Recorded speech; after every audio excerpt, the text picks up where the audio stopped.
नमस्कार मंडळी. तर छानपैकी आपल्याला आज गवार बनवून घ्यायची आहे.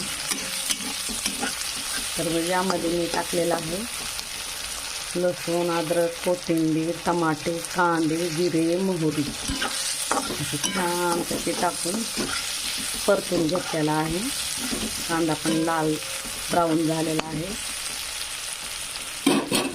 तर आपल्याला नंतर टाकायचं आहे. इकडं मी शेंगदाणे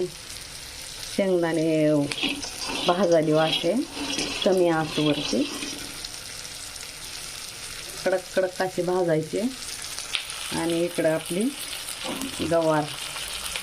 गवारची छानपैकी भाजी बनवायची.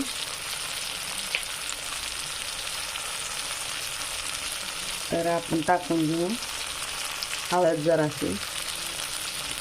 हळद नंतर टाकून घेऊ लाल तिखट,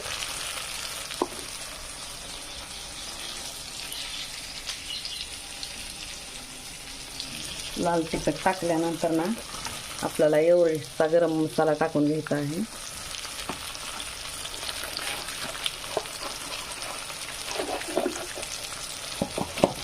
एव्हरेस्टचा गरम मसाला टाकला ना जरा चव भारी लागते.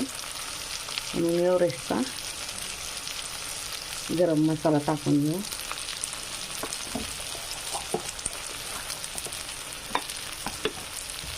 आता आपण टाकून घेऊ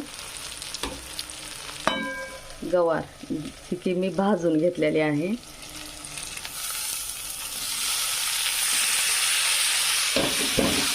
सुकी भाजी बनवायची आहे, खूप भारी होते. तुमच्याकडे लाल तिखट असलं तर टाका, लाल तिखट नसेल तर काळं तिखट तर खूप प्रतिमाची भाजी होते काळ्या तिखटामध्ये.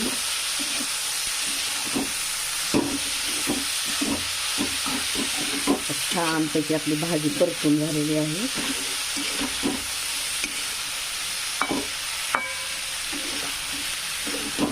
आता आपण टाकणार आहोत यामध्ये शेंगदाण्याचं कूट.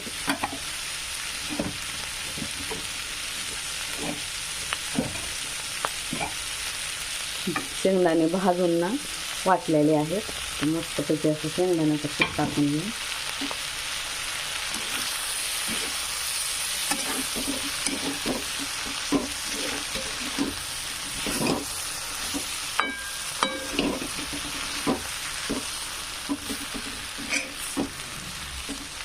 मीठ मी शेंगा भाजतानाच मीठ टाकलेलं होतं.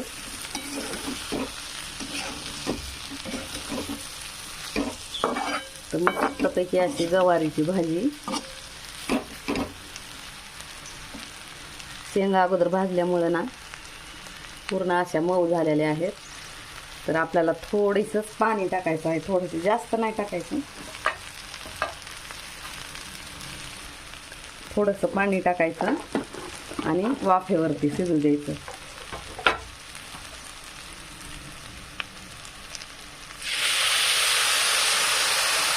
जास्त टाकायचं नाही.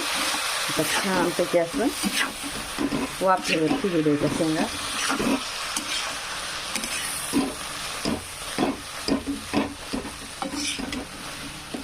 तर सुंदरपैकी आपल्या गवार शेंगा सुक्या फ्राय मस्तपैकी तयार आहे.